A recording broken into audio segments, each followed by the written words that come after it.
Halo Sobat Metro, seperti yang kita tahu bahwa saat ini kasus pelecehan seksual sedang marak terjadi di sekitar kita. Tak ayal, beberapa korban mulai mengungkapkan kasusnya. Ingin tahu bagaimana tanggapan masyarakat mengenai hal tersebut? Simak liputannya. Menurut Mas, untuk tanggapan tentang kasus pelecehan seksual yang saat ini terjadi, itu gimana Mas? Pelecehan seksual sebenarnya itu ini ya membuat resah masyarakat ya. Apalagi yang di depan umum gitu ya, kayak yang lagi sekarang jadi itu di angkot yang tiba-tiba ya menampilkan alat kelaminnya, itu meresahkan masyarakat banget. Kasus kekerasan seksual ini kan sebenarnya udah banyak dialamin sama perempuan-perempuan khususnya, ada laki-laki juga udah dari lama, cuman marak-maraknya itu kan baru sekarang ya, baru terungkap, dan semakin hari itu semakin banyak gitu kan kasusnya yang terungkap. Bagi gue gitu ya, seorang perempuan, gue jadi ngerasa nggak aman sih, jadi kayak agak takut juga gitu, karena kan apa ya, ketika kita udah ngerasa nggak nyaman diperlakukan sama lawan jenis, berarti kita udah terkena atau kita udah jadi korban pelecehan seksual. Menurutku itu kurang ajar, kurang belajar, dan kurang menjadi dirinya sendiri. Itu termasuk orang-orang yang tersesat karena libidonya terlalu tinggi. Ketika memperlakukan perempuan itu sangat kurang ajar. Apalagi kan perempuan itu bagiku adalah ibu yang patut dicintai, dikasihi, dan diagungkan. Perempuan adalah segala-galanya. Tapi tiba-tiba dengan dilecehkan sama laki-laki, artinya laki-laki itu, maaf, sinting, kurang ajar, dan gila, tidak normal. Orang-orang yang sakit memperlakukan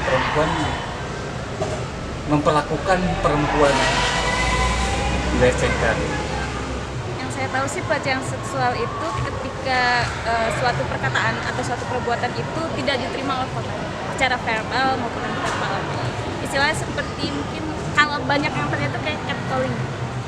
Itu tuh semacam kasus yang merugikan masyarakat banget gitu, meresahkan, apalagi khususnya kaum wanita ya. Banyak banget sekarang yang lagi lagi marah gitu, yang diangkut, terus yang ada bahkan yang sekarang tuh begal payudara ya, yang di motor-motor gitu kan. Itu tuh udah masuknya ke tindak kriminal gitu. Untuk upayanya, ada gak sih upaya agar terhindar dari pelecehan seksual itu sendiri? Kalau misalnya gue ya, sebagai perempuan dan sebagai perempuan muslim gitu, yang pasti gue berpakaian senyaman gue, dan udah mengusahakan nggak bikin orang-orang juga jadi tertuju ke gue gitu. Itu kan biasanya orang-orang bilangnya ya karena pakaian kayak gitu. Selain itu juga gue nggak terlalu agak menjaga batas sih, apalagi sama mungkin lawan jenis yang nggak terlalu dekat gitu. Kalau misalnya sama temen kan masih ya oke lah gitu. Itu sih.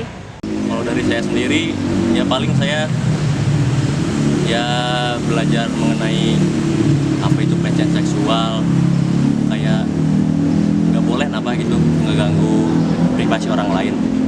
Saya sendiri sih mungkin lebih ke tidak peduli pada orang-orang yang kayak catcalling. Mungkin biasanya kalau orang catcalling semakin diladenin, mungkin semakin jadi-jadi, atau mungkin kita bawa kayak benda-benda kayak mungkin bubuk cabai gitu untuk diri sendiri gitu. Upaya paling sih edukasi ya, sex education kayak gitu lah. Pokoknya itu maksudnya ke anak-anak muda yang zaman sekarang, bahwa pelecehan seksual itu benar-benar merugikan banget, merugikan orang dan merugikan diri sendiri juga sebenarnya. Jadi menurut saya sih edukasi sangat penting ya. Harapannya Mbak mengenai kasus kekerasan seksual? Kalau harapan untuk kasus kekerasan seksual sendiri, pengennya sih cepet ada hukum yang benar-benar diterapin ya di Indonesia ini, karena udah banyak banget korban, dan kebanyakan korban itu nggak berani speak up gitu, karena ketika ada hukum juga, hukumnya ya udahlah gitu, jadi korban yang malah kena, bukan malah si pelaku yang kena gitu sih. Harapan saya sih semoga kedepannya itu kasus-kasus pelecehan seksual tuh ya berkurang lah. Paling tidak ya pihak keamanan seperti polisi gitu menindak keras lah tindakan-tindakan pelecehan seksual.